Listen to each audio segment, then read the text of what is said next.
So today is lecture 5. We are done Fibonacci numbers, so I just want to continue again. This is one more trick I can show you. So F0 is 0, F1 is 1, and Fn plus 2 is Fn plus 1 plus Fn. And what we had used was ordinary generating functions. What is better? Which is something like this. Now you will also use this type of generating function. So sometimes these are useful too. These are of this form.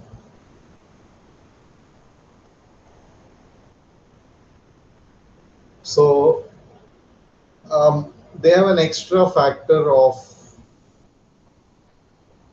n factorial attached to them. So sometimes they are useful, sometimes these are useful, occasionally both are useful. So let me do method 3. Is there is any query or something? So method 3 for finding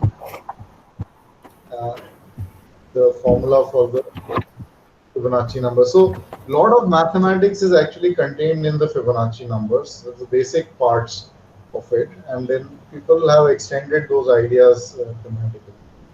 So one thing to note is that if a of x is this an x to the n factorial, n equal to 0 to infinity, so it's a0 plus a1x over 1 factorial plus a2x square over 2 factorial plus 1.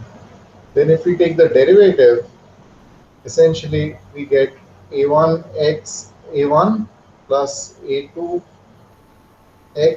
over 1 factorial plus a3x square over 2 factorial plus so on. So we get it shifted. We get a shifted thing. And if I take a second derivative, I get a2 starting from a2 and then a4x square over 2 factorial. So essentially I get a generating function for an plus 2, and this is a generating function for, or the exponential generating function for an plus 1. So now let f of x be equal to the exponential generating function of this. Then this one,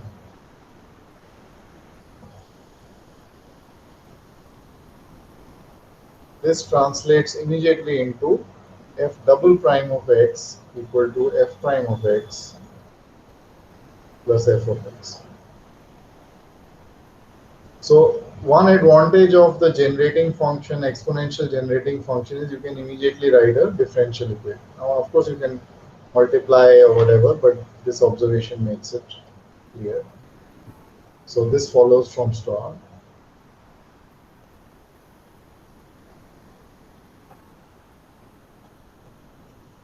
Okay. And then this is a linear ordinary differential equation with constant coefficients.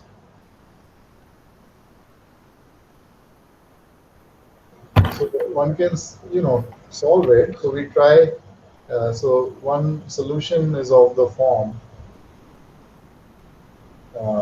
f of x equal to e raised per rx. So we try it and say if solution is of this form, then we must have r square e raised per rx equal to r e raised per rx plus e raised per rx, and this implies same thing that we got earlier.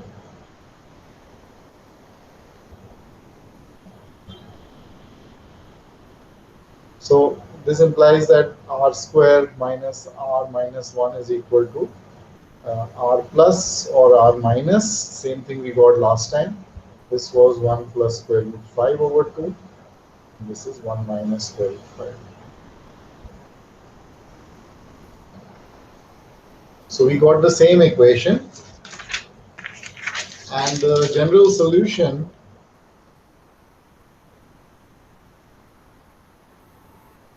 has to be of this form: a times e raised per r plus x plus b times e raised per r minus x. And again, if you recall, if x is equal to 0, so f of 0 is a plus b, that has to be 0. And f prime of 0 will be a1, f1, which is equal to 1. So this will mean that a r plus b r minus is equal to 1.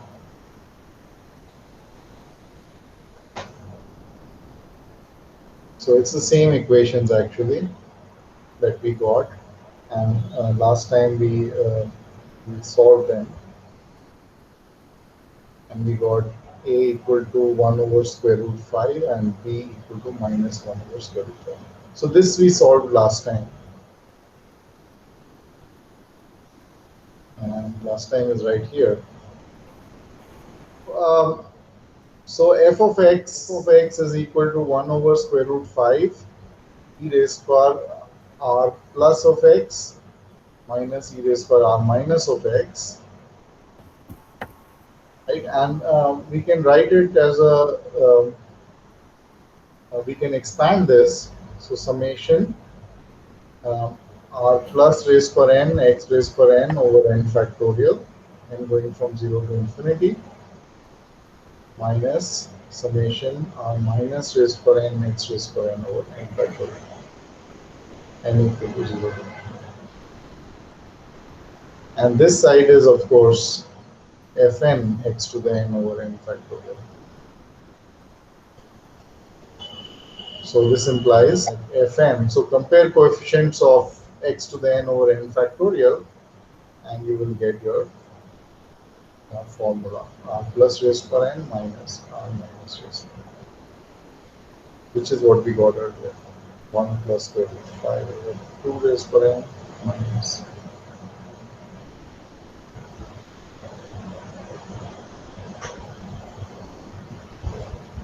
So this completes the third method.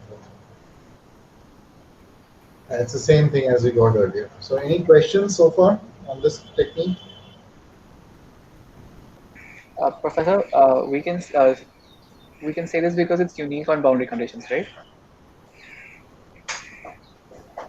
Yeah, I mean, it's a vector space of dimension 2, and two conditions cover it. So the first two, f1 and f0, they, um, yeah.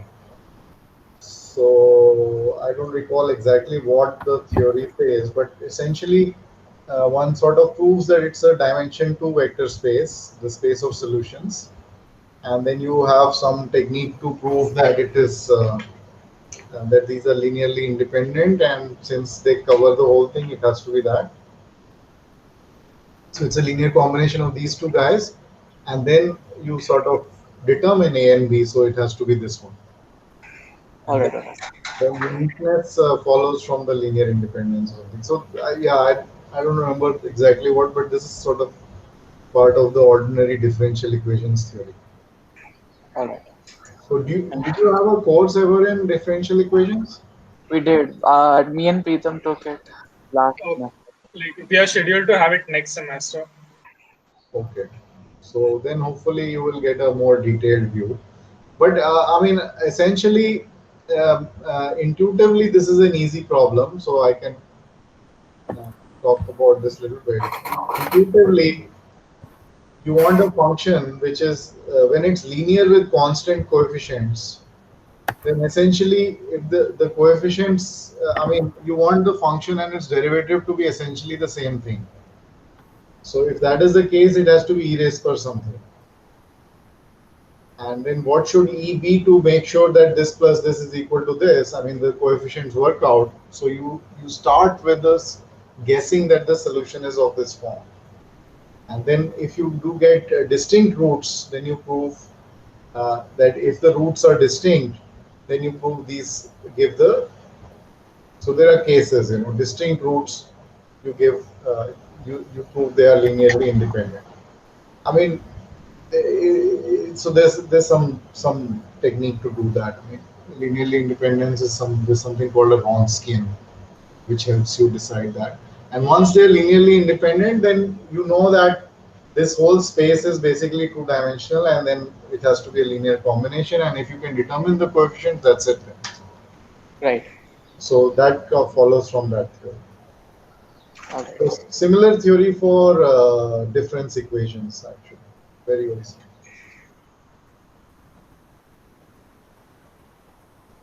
Anyway, some tricks, I would say, or remarks. Um,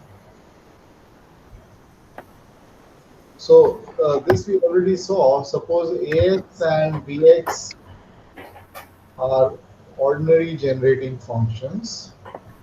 So by OGF I mean ordinary generating functions. So suppose AX is an x to the n going from 0 to infinity, and bx is bn x to the n going from 0 to infinity. Then one can multiply the two,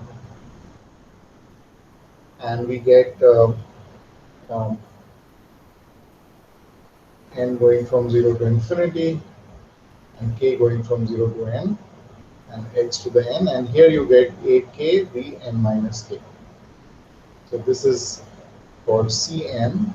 So generally Cn x to the n and going from 0 to infinity. So this is the convolution right here.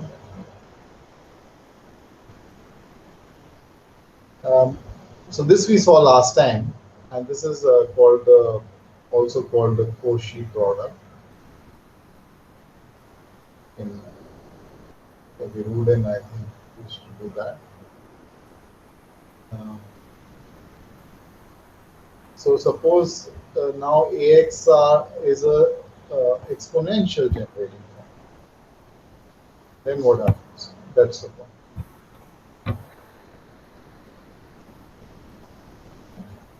You can multiply one with the other, there's no problem. This is a general approach, but suppose both of them are like that, then consider AX dx. So this is the n going from 0 to infinity, and now we have summation k going from 0 to n, and a k over k factorial times b n minus k over n minus k factorial, and then so I'm taking these two guys, and then there is a x to the n. And what I do is I divide by x n factorial, and I add an n factorial here. And what I get is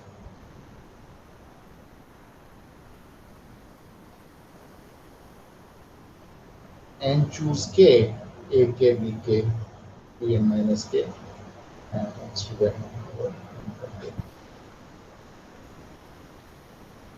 So this is very nice. So the ck, cn is summation k going from 0 to n choose k, a k, b n minus k. So this whole sum is basically n going from 0 to infinity, cn x to the n,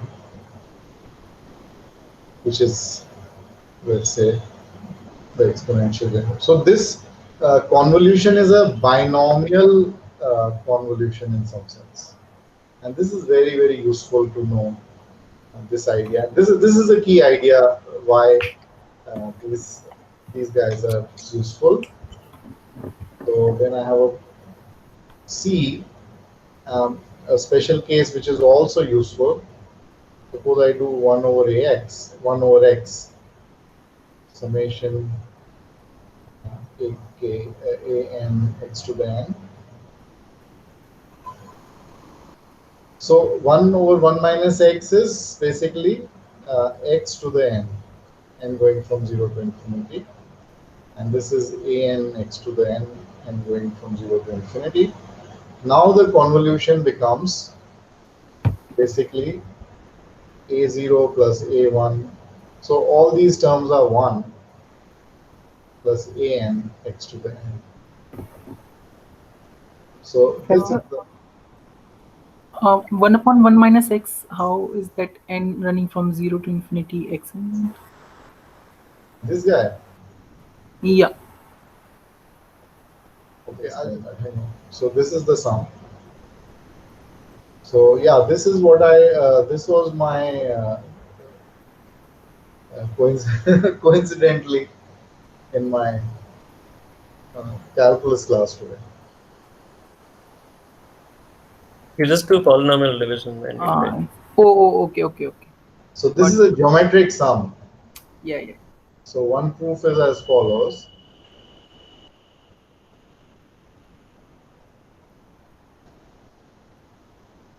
Yeah, got Then it, Professor, got it.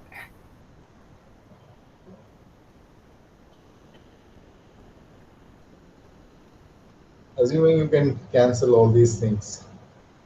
Right.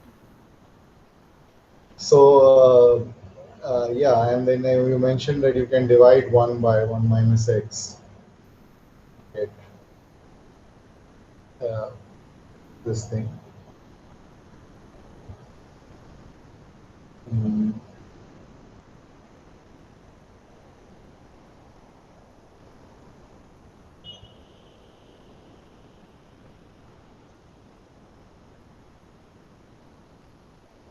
yeah, so long division also works. So yeah, I know a million proofs of this.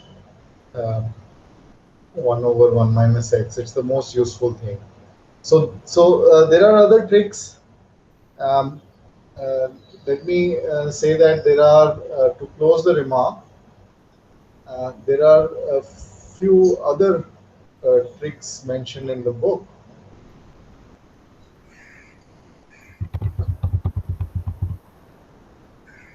Later on, I may give a few more, but I mean, a few of them are really useful, like those above in the remark, are really useful. More useful than the other things. Of course, Wills had to make some kind of a book. Professor, Yeah, could you repeat why the product above gave us a naught till a plus in that the last step? this guy, That one. huh? Yeah. Here. Okay, so remember AK, BK. So AK, B, N minus K, and here B is 1.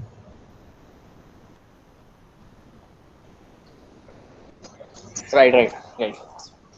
So I'll just circle.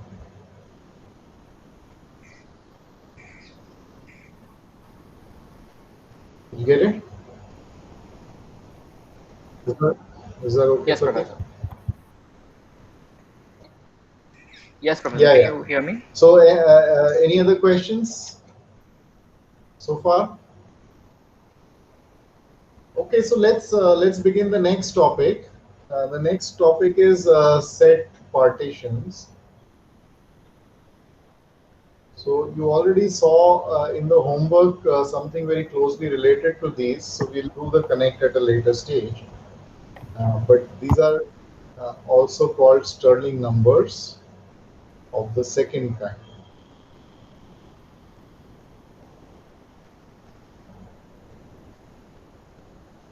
So set uh, partition of IN, and recall that IN was defined as 1, 2 up to n into k parts.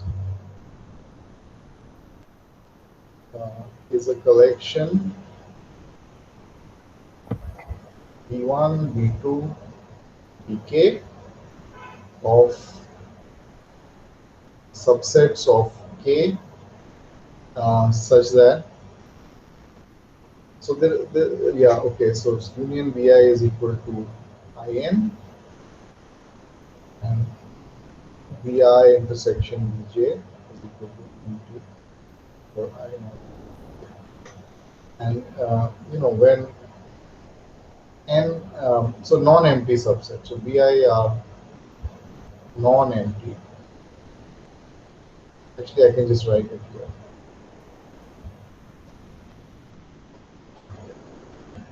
But So we you mean subsets allow of IN? You mean here subsets of IN, I guess. huh? In the second line is a collection B1, subsets of K, instead it will be IN, I guess. Isn't it? Yeah. Yeah. BK subsets. Okay.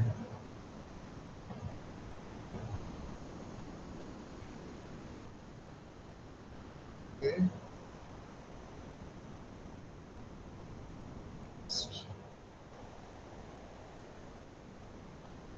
Non-empty subsets of IN. So BI are non-empty, but for n equal to 0, we allow um,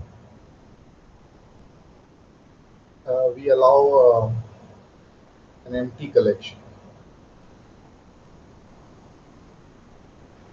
So this is a special case which we are getting. And SNK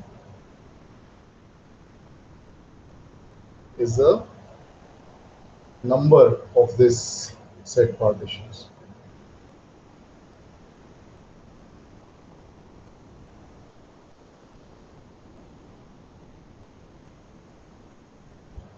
Into K parts. And these are called the Stirling numbers of the second kind.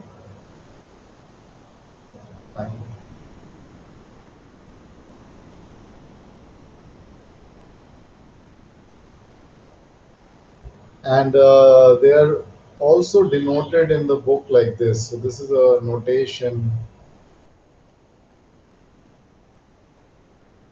used in the book,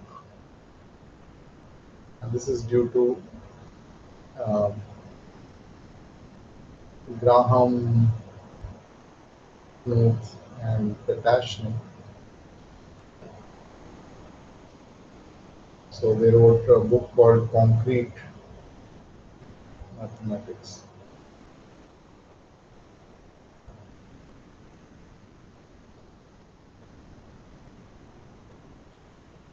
So have you heard of these people? Have you guys heard of these? Yes, no. Knuth, yes. You heard of Knuth? I think Kunut. And Graham and Petashnik, you haven't heard.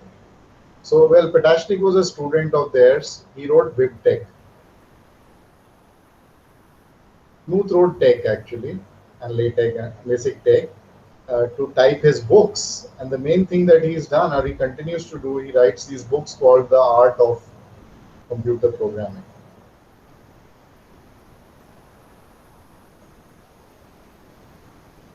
So he's a major genius.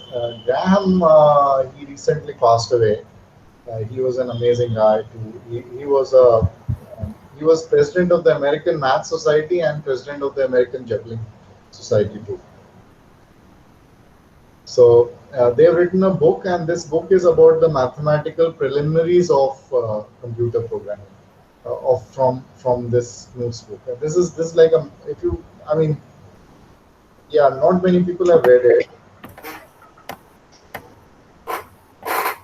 These are like the Bibles of computer science and of combinatorics to a large extent. And Knuth, so long time back I found a quote by Bill Gates. So you heard of Bill Gates, of course. Have you heard of Bill Gates? Yeah. Yes, Professor. Okay. So Bill Gates said that if you think you know a lot, okay, this is Bill Gates' quote, something like this. He says, if you think you know a lot of young people think they know a lot, they know more than everybody else. So Bill Gates said, if you think you know a lot, I suggest that you read the books by The Art of Computer Programming by Donald Knuth. And then he wrote, be sure to do all the exercises. This will help you learn that the world is a deep and a difficult place. So it's amazing that Bill Gates has actually read that or read those books too. But I believe it because Bill Gates was a big genius. You know, when he was a kid, he was like really good. I mean, even now he's a genius, but still. Anyway, so let's gain some intuition. Let us list a few set partitions for small values of n.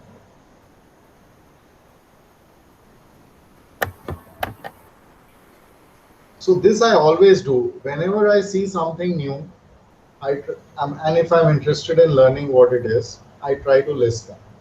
And then once I've listed them, I know a lot of things about them. And then the next step is typically to program them. So what I would like, in fact, a lot of my homeworks will be of this kind: list all these, program all these, and so on. So when you do that, then you start listing. Uh, you know, first you list by hand. So let me show you what I mean by list. So let's make a table.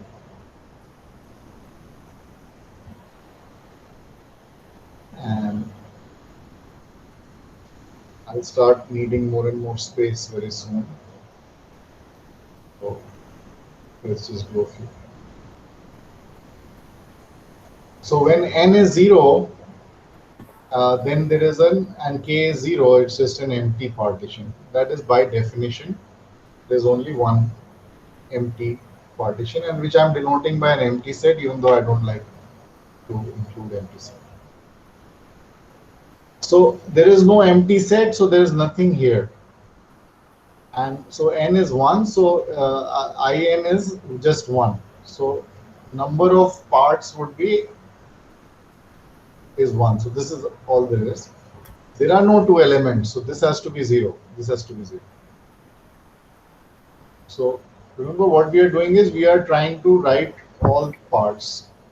So this is nothing. Into one part, this is the only thing.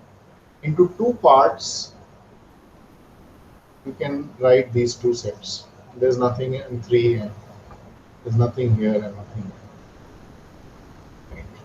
Let me do 4. Okay, so nothing here. Number of partitions of a set I3 meaning 1, 2, 3 into one part. So there is exactly 1. Now into two parts. So here is the idea. The idea is I take this guy, you know, I'll put the arrows there. And then I just add a 3 as a separate part.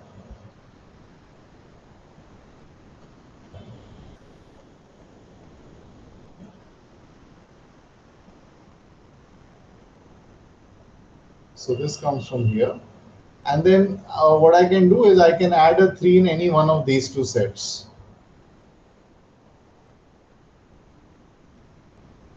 So I get 2 of these.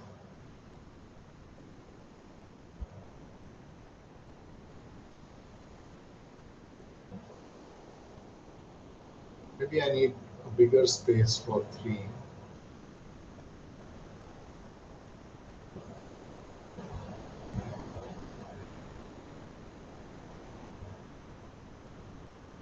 Okay, now 3 into 3 parts, that's easy. 1 union 2 union 3. Right? That's 3. Now let's do 4. So this is empty. This is as before, 1, 2, 3, 4. Now, how do I get a 4? So I want two parts. So either I can put a 4 in all these two, or I can make a 4 as a separate part here. So 4 union 1, 2, 3. That is 1. And then here I can get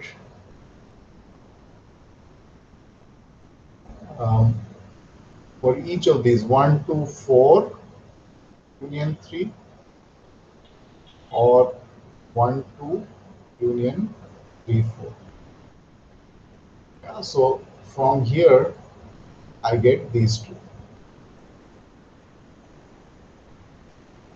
Then 1, 3, 4 union 2, and 1, 3 union 2, 4.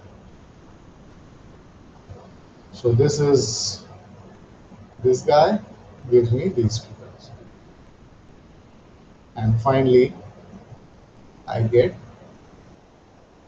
1, 4 union 2, 3, or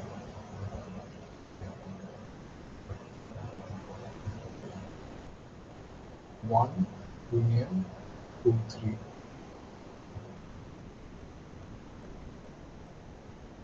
And 4 into 3 parts.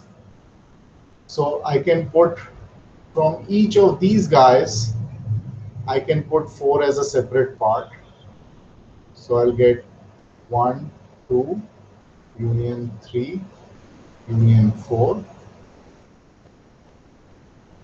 Then I can get 1, 3 union 2 union 4, and 1 union 2, 3 union 4.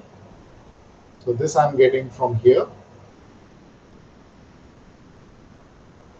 And then from here I can get 1, 4 union 2 union 3.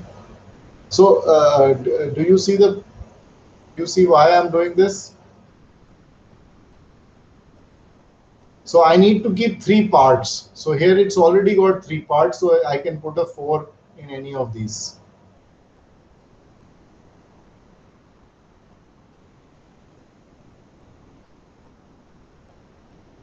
And then to get 4, I only get it in one way. So 1 union 2 union 3 union.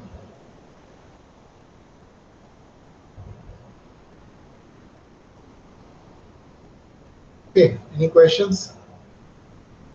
Did you get my technique?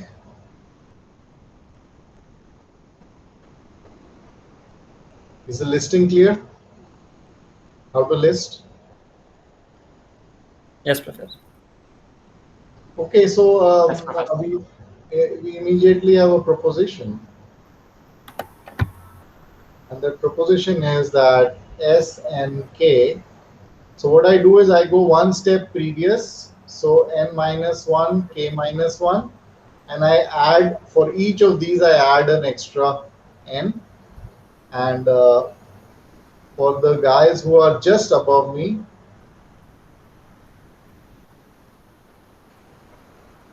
I add this. And the proof will be clear. And then Sn0 is 0 for n bigger than 0. S00 is 1. This is by definition. And Snk is 0 for k bigger than n. Professor, Yes. this was there in our assignment, right? You might have got small s. This is capital S. and there might be an n here instead of k.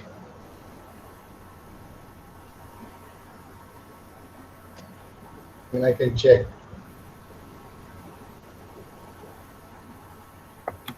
Professor, a small question. Yes.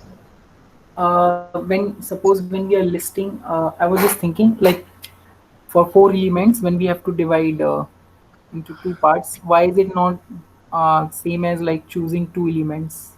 No, I was just thinking in my mind to relate this numbering by like choosing 2 elements.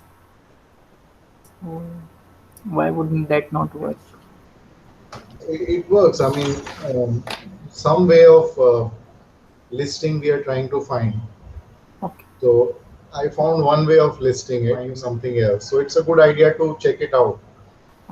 Stirling was in like right after Newton, so in the 18th century or 17th something, maybe 1800 something. So these are very fundamental to math. There are multiple ways of looking at them. So very likely your way might lead somewhere else. So it's a good idea to just follow up on this. Mhm. Don't keep it in your mind. Take out a pencil and paper and start Okay. So I'll do listing that. C2. Okay, so the proof is very similar to what we did earlier.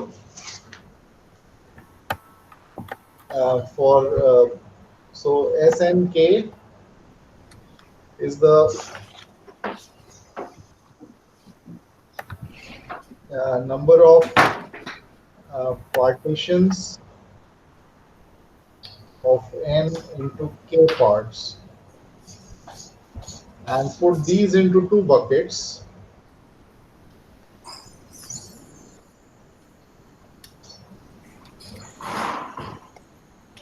Samach hai. Lana sir. I think Pritam, there's some noise. Okay, here in bucket 1 is n is a part by itself.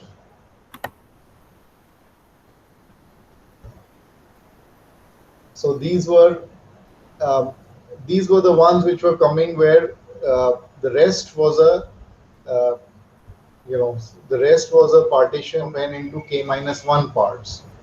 So this will give you s n minus 1 k minus 1, and here upon deleting n, you obtain a partition of I n minus 1 into k parts. So obviously the deletion could have happened from any one of the k parts. So how many are there? These are s n minus 1 k times s n minus 1 k. So s n k has to be equal to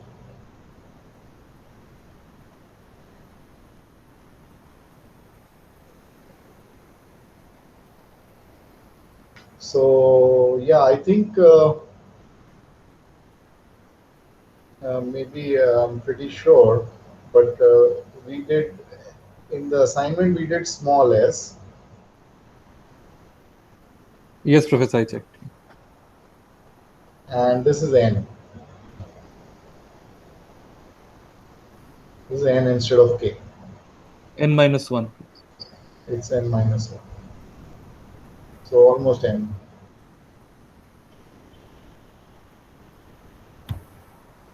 Sure, n minus 1. Well, we'll find out. So these are called Stirling numbers of the first kind, and they are related, of course.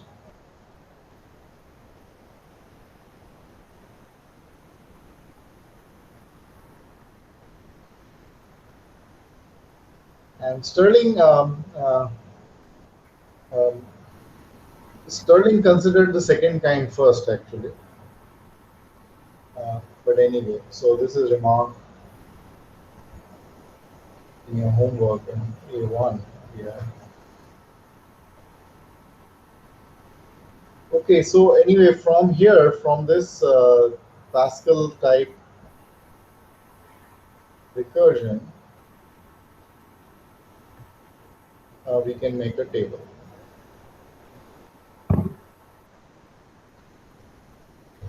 So let me make a table. So again, this is my standard technique to gain some intuition here, is that I calculate with my hand a little bit. I don't know why it's coming out a little bit weird.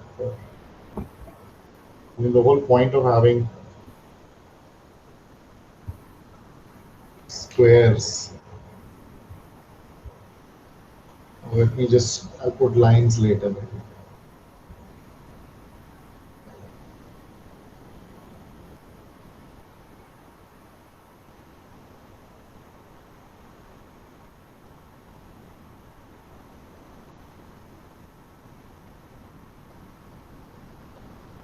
So this was known to be 1 and these all came out to be 0.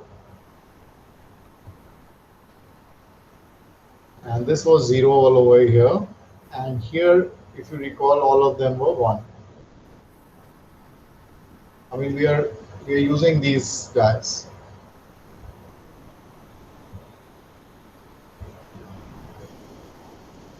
And then this chap is this plus k times, which is 2 times whatever is here. So this is this. This is this plus k times 1 plus 2 times this, that is t. And this is this plus k times this, so you'll end with 1.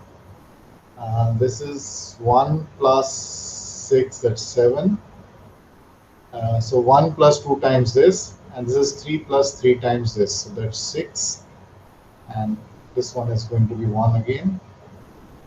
This is 1 plus 14, that's 15.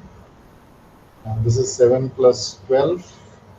No, 7 plus 18, that's 25. And this is 6 plus 4, that's 10. 1. Okay, what do you get here? 2 times this is 30 plus 1, 31. That's 75 plus 15, that's 90. And 40 plus 25, 65. And this is 15 and 1. So of course, when you can write a program to generate all these, and somehow this is a little bit this thing, but one can see various things. I mean, it goes up and comes down and so on, and we may actually prove certain items. So there are certain kinds of, I mean, these are just a little bit off, different from binomial quotients. Okay, any questions so far?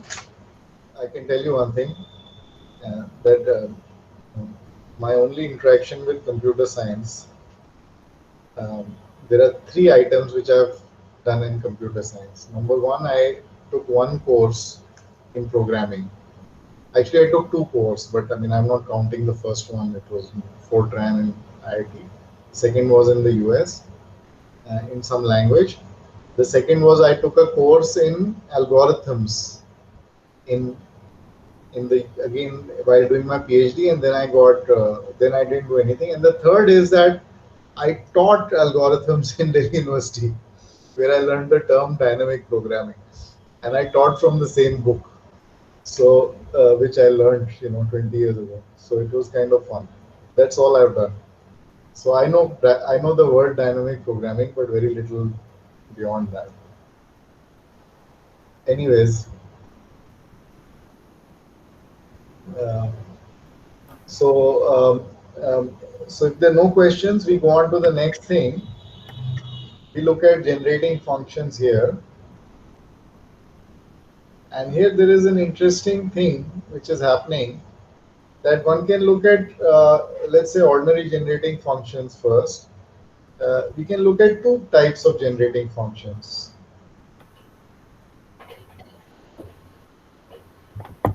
So on n, that means I go along this line generating function of this sequence for every k, and I can go on n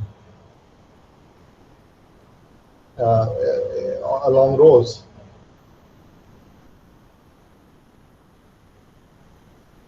So in the case of Pascals, we went along like this, right? But in this case, let's try this guy. So let's try fkx. Now in practice, I mean, you try everything, whatever works, works. That's the story. So we are still doing ordinary generating functions. So we do snk is equal to, this is the k times sn minus 1 k. So I multiply both sides by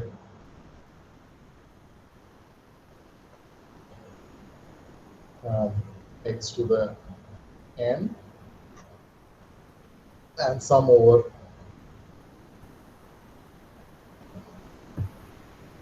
Now here I have to be a little careful because there's nothing defined for s negative. So I have to sum over n bigger than equal to 1. So I get snk x to the n and then sum n going from 1 to infinity equal to um, sn minus 1 k minus 1 x to the n minus 1 plus k x. So now k does not depend on n, so I can bring it outside. Sn minus 1 k x to the minus 1. So this is fk of x minus the first term n equal to 0.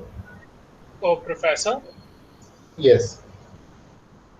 shouldn't we be multiplying by x to the power k plus 1? X to the power k instead of x to the power n, because that's what we've taken No. So fk of yeah, x to be. Oh, yeah, it's yeah. f of So n. Sorry, my bad. yeah, yeah. So I mean, both options are possible. Let's try this one. So this is interesting in Stirling numbers. When you do n, it works better. But I mean, you can do the same thing in Pascal's triangle too. So you can multiply by x to the n and see what you get. Sum over n. You can do the same thing. So essentially what you're doing is you're finding generating function of these columns rather than rows. So here n is fixed and k is changing, so you find rows and right. So if you're doing with k raised to the power x to the k, then you're doing this generating function. Otherwise, you're doing this generating function. So anyway, the first term we have to remove. That is s0k, and this is going to be fk minus 1 of x plus kx, and this is going to be fk of x. And again, it looks like k has to be bigger than equal to 1 here, because you don't you haven't defined for k equal to 0, f minus 1 you haven't defined. So we have to keep in mind that this is like this, and if that is the case, then this chap is going to be 0. If k is equal to 0, then it's 1, but otherwise it's 0. So we get fk of x 1 minus kx is equal to x fk minus 1x, and this is true for k bigger than equal to 1. So we can just write it like this. And what is f0 of x? f0 is sn0 x to the n. So the first term, when n is 0, then it is equal to 1. Otherwise, it's all 0. Because we had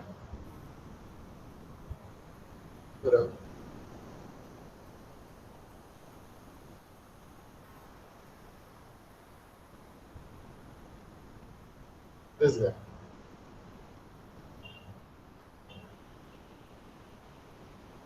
these two terms. Okay, so let's iterate this. This will be x 1 minus k minus 1x times fk minus 2x and so on. So ultimately, you'll end up with f0 of x here. And I'm going to just write, so this is k minus 2 and one more than k minus 2. So I'm going to start from here. 1 minus x into 1 over 1 minus 2x and go on to this term.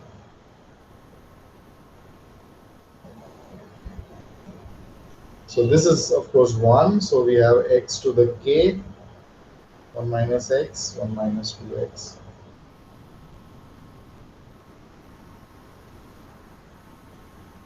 So we have an expression for fk of x. Any questions so far?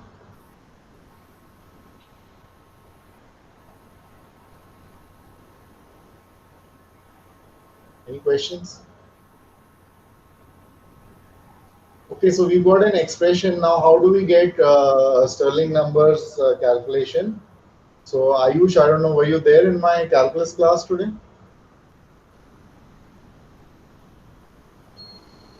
Yes, Professor, partially. Partially you were there. So you would, do you remember partial fractions? We did partially. Yes, Professor. So how do we go ahead with this? We do partial fractions. So we want fk of x to be, fk of x is summation snk x to the n. And we want to write this, we want to get an expression for this guy, and we get it through partial fractions. So let's write it in partial fractions. We'll write it as a1 over 1 minus x. So I'll just keep the x to the k outside and just write partial fractions for 1 over this guy. That's easier.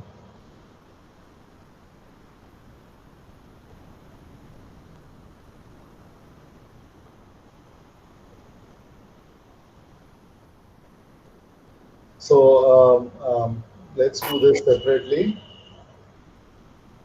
So consider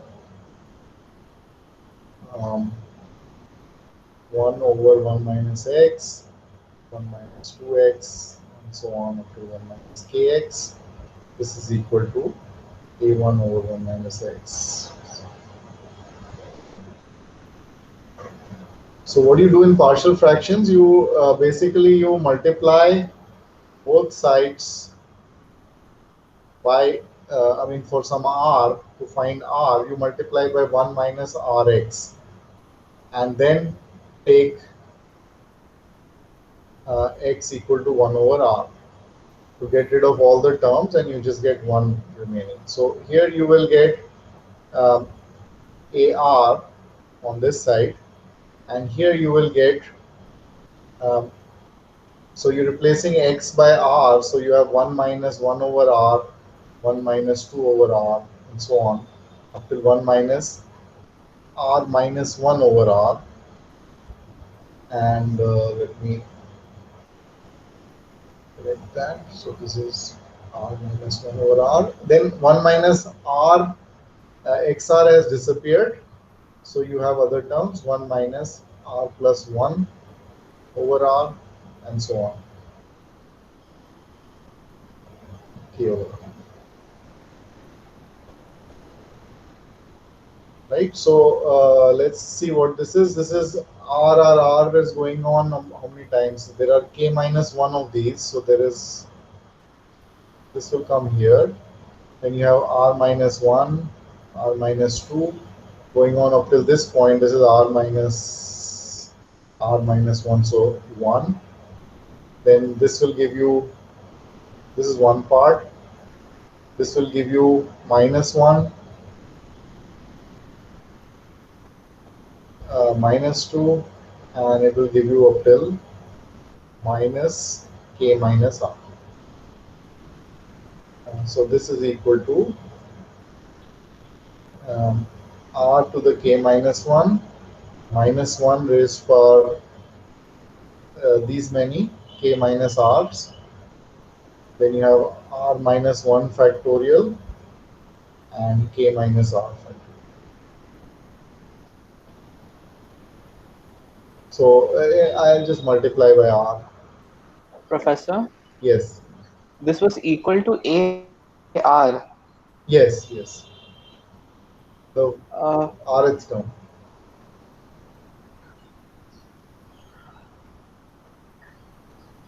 So did I? but R is equal to 1 upon X. No, I'm not. In partial fractions, I replace x by something. Okay. So just um, let me do a simpler one.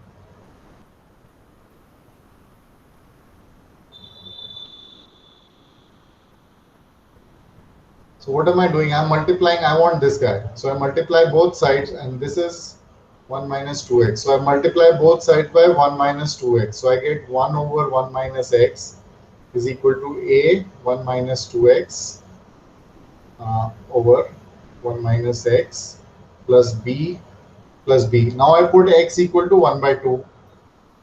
So this term goes away. I get b. And this 1 minus 2x goes away, so I get 1 over 1 minus 1 by 2. That's b. Okay. So it's the same thing. I mean, instead of bringing it to the numerator and denominator, I just did it in one shot. Okay, so this is what you get. So that this is AR. So what do we have? We have this guy, summation. So we get summation. We get n going from 0 to infinity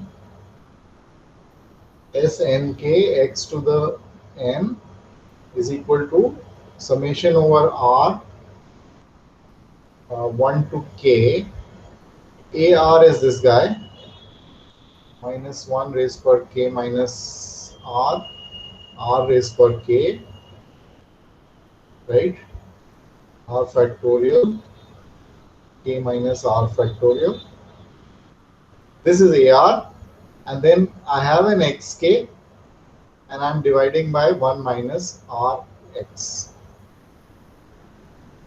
1 minus rx, this guy. And this xk is coming from, right here.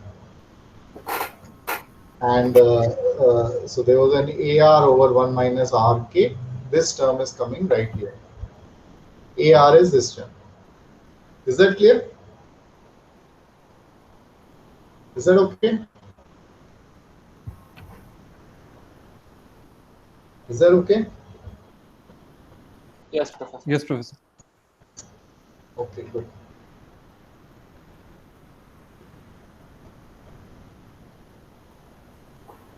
So Q minus R, and I remember I added one this thing. So R raised per K over R factorial, K minus R factorial, x to the K. And this one I can write, this chap I can write as times n going from 0 to infinity Rx raised per n over, well, Rx raised per n.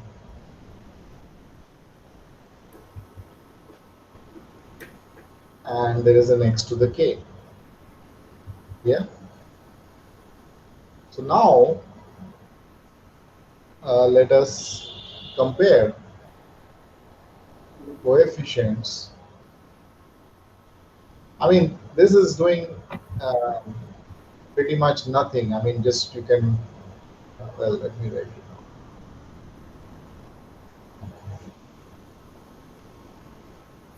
So this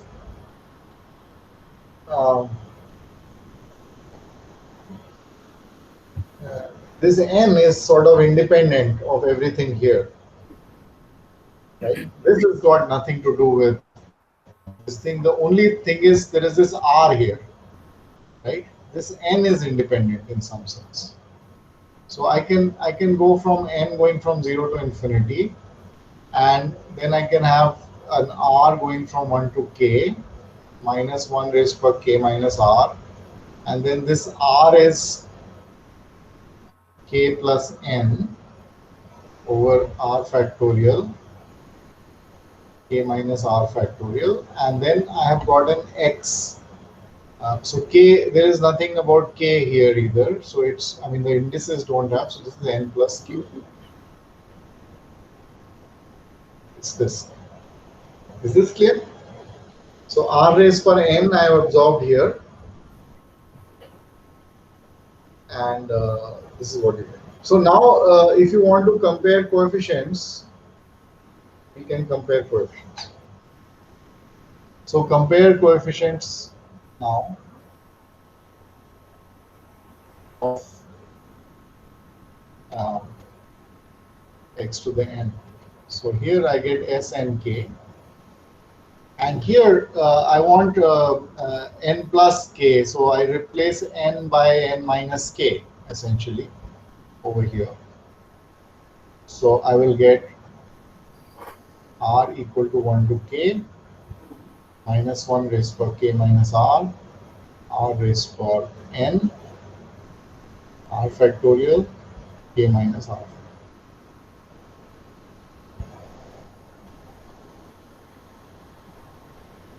Yeah. And also notice something, you just notice it for later. Let me put it in. If you're comparing coefficients of x to the n and n is bigger than k, if k is bigger than n, then on the left hand side the coefficient is 0. If k is bigger than n,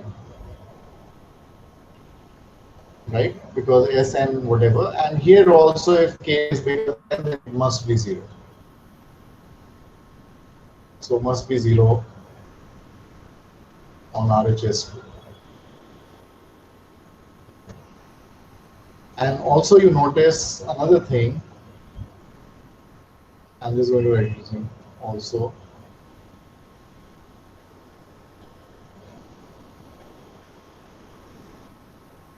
I mean, since I divided by, I multiplied by r raised per n minus 1, sorry, r over here. Now this term, when r equal to 0, this is 0 factorial, this is k factorial, this is whatever, but you get a 0 here. So you get a 0 term. So one can write, instead of going from r equal to 1, one can write,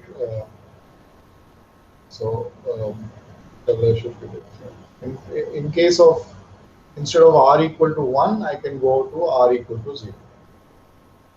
Neither does this look like 1. This doesn't look like 1. This doesn't look like 0, so let me move it. Okay, so this is the second point. Fine? So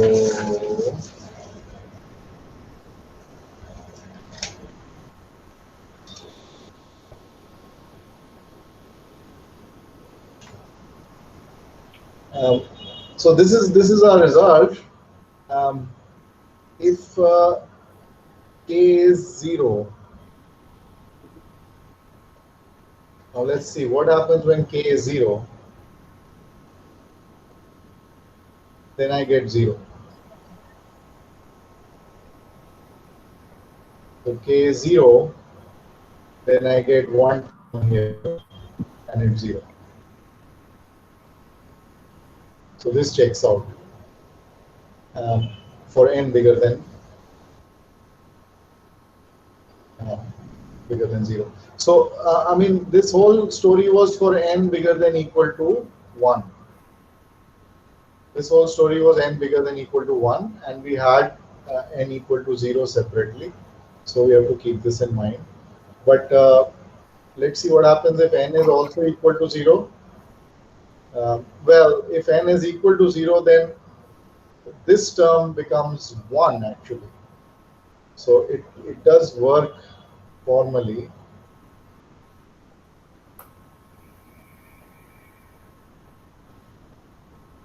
because when n is 0, then we assume that r raised for n is not there. So if we do some kalakari, then we can sort of take this away. So, but these are, I mean, special cases. And let me just calculate S and 2 from here. So R equal to 0 term. So K is 2. So 0 term we get nothing. K equal to 1 term we get, um, so sorry, R equal to 1 term we get uh, minus 1 raised to the power uh, 2, uh, 1 raised for n. Oh, Professor, minus 1 raised to power 2 minus 1, right? So it would be 1. 2 minus 1, right? And minus 1, and then k is equal to 2 minus 1, that's 1 factorial. So this is minus 1 plus when r is equal to 2, this will give me minus 1 raised to 0, 2 raised to the power n divided by r is 2, right? And k minus r is 0. Is that what you get? So this turns out to be minus 1, this turns out to be 2 raised to n minus 1 minus 1. So yeah, Professor, sorry, yeah. I forgot the convention for a negative binomial. Is it just zero or Well, it varies with the context. Right now we are doing 0. then it won't be undefined? It would be undefined, or will there be a limit for S00? Will there be a limit of sorts? Because there'll be negative R factorial, right? Um, yeah, I mean, these are bent on conventions. So, I mean, we are taking S00 to be equal to 1, and it seems to work. But if we have to go negative, then we have to do something else and some interpretation which is sensible and so on. So, in fact, the book Concrete Math has a lot of such interpretations and all. You may want to look at that. Yeah, right now we are stuck to this approach. So anyway, let's just verify this. Is it really true? I mean, in our table for 2, yeah, I mean, we didn't notice it, but it's 1, 3. 3 is 2 square minus 1. This is 2 cubed minus 1. This is 2 raised to 4 minus 1, 2 raised to 5 minus 1. So yeah, I mean, this is quite predictable, this particular way. Yeah, any other? Professor, Yeah, like Pratik, yes. hello? Like Pratik asked, doesn't S00 become 0 in the formula? In the formula, here. Yeah. Depends on whether you put n Yes, equal Professor. to 0 first or you put r equal to 0 first. Okay, so we have an indeterminate, like 0 Yeah, to the yeah, power yeah. 0. So, I mean, so this is, I mean, yeah, I'm putting n equal to 0 first, or let's say the formula is valid for n bigger than 1, bigger than 0. So that we knew Hmm. earlier, and this we were interpreting. So this is to be defined. So let me not put it this way. Let me just say this is taken for, this is a convention. So, I mean, the formula we calculated, if you remember, n was bigger than equal to 1, because this thing does not apply for n equal to 0, right? This is not valid. This one is not valid Yeah. for n equal to 0. So, always we had n equal to 0 as a separate case.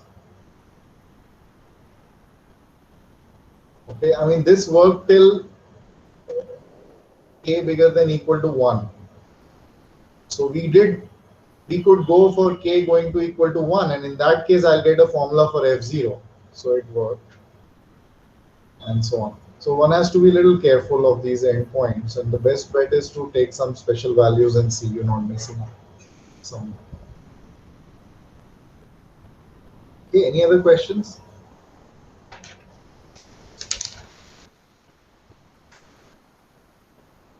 Professor, does it simplify to something nice when we sum this over k equals to 1 to n? Yeah, that is also a number. So in fact, I was going to do that. Uh, it's well, something like, okay, we can do that. I think. Uh, so if there are no more questions, I'll do this. Okay, so let b of n. These are called Bell numbers. This is the number of ways of partitioning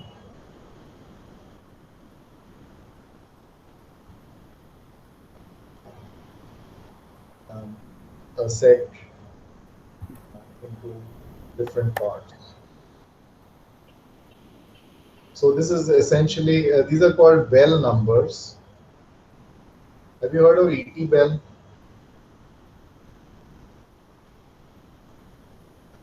Have you heard of E.T. Bell?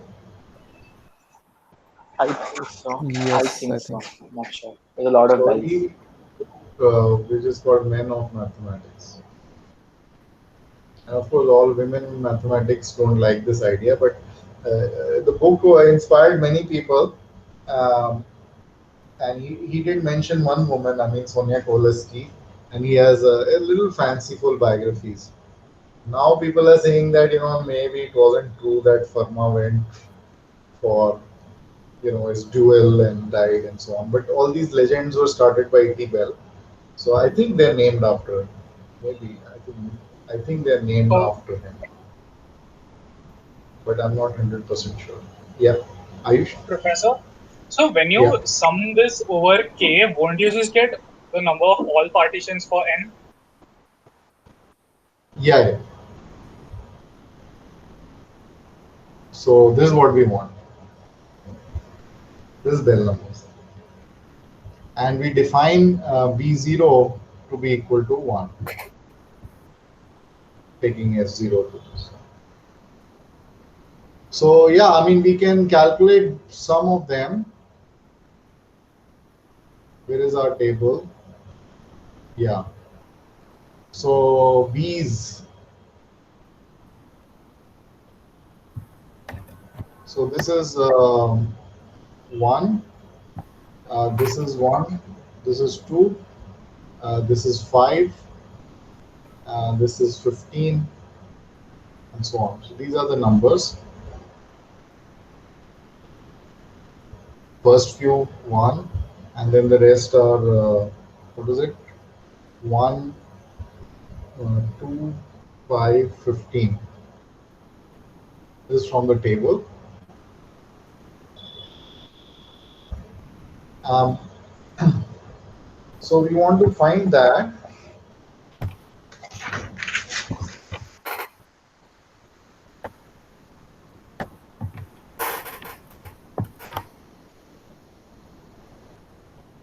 So maybe we should do it next time. Or I can give you an answer and you can try on your own and we can do it next time. So try and show that this Bn is equal to uh, e raised to minus 1 r equal to 0 to infinity r raised to n over r factorial. So it's somewhat strange. I mean, it's e uh, and then r equal to 0 is 0 plus 1 over 1 factorial plus 2 raised to n over 2 factorial plus 3 raised to n over 3 factorial. I mean, it's not even clear whether this series converges. It's not such easy thing to see. It does converge. It's a strange formula if you do that. So tomorrow, I mean, the next time we can work on this. It's not so difficult. It's a page. I mean, I don't want to spend extra time. Fine. So we'll do next time. We look at this guy. Okay. Any questions? Professor, Is Yes. there a reason why the E pops up? Is there a Reason, like an intuitive reason for why the E pops up? The E. uh, what comes up? The bell numbers. In the bell numbers, the E that comes up. Yeah, yeah. So we'll find out. All right. I mean, it comes up analytically, but yeah, I mean, it's kind of strange. If you look at n equal to 1, uh, inverse over here. Uh, if you look at n equal to 0, just this term, then this guy doesn't there, is not there. So then you have 1 over r factorial, r going from 0 to infinity. And then this is equal to 1. So, I mean, it matches that. It's a very Right. Right. strange and interesting formula. Yeah, I mean, that's the charm of algebraic combinatorics, or of combinatorics, that it's full of these wonderful formulas which are waiting to be explained. So I don't know a good explanation why he comes, but I mean there must be something. So bell numbers come all over the place uh, for some reason. So whatever I'm introducing you, I mean my goal is that there's a lot of terminology, a lot of different terminology in math in any case, but in combinatorics there's a huge amount of these little things um, which you encounter, and all of them are very close to the surface. And then people spend years in going deep into them. So if you open archive, if you read about something, you'll at least run into these things again and again. So you should know the meaning of that, and if you don't have some familiarity with it, at least you should be able to go to some book and read them, and draw a few, make a few initial examples and write a program and things like that. So that's the goal of the first half of the course, in some sense, to get familiarity with all these terms, the different kinds of numbers and sequences, and which keep showing up here and there. So whenever you see them, then you get sort of surprised at, oh, where they can move.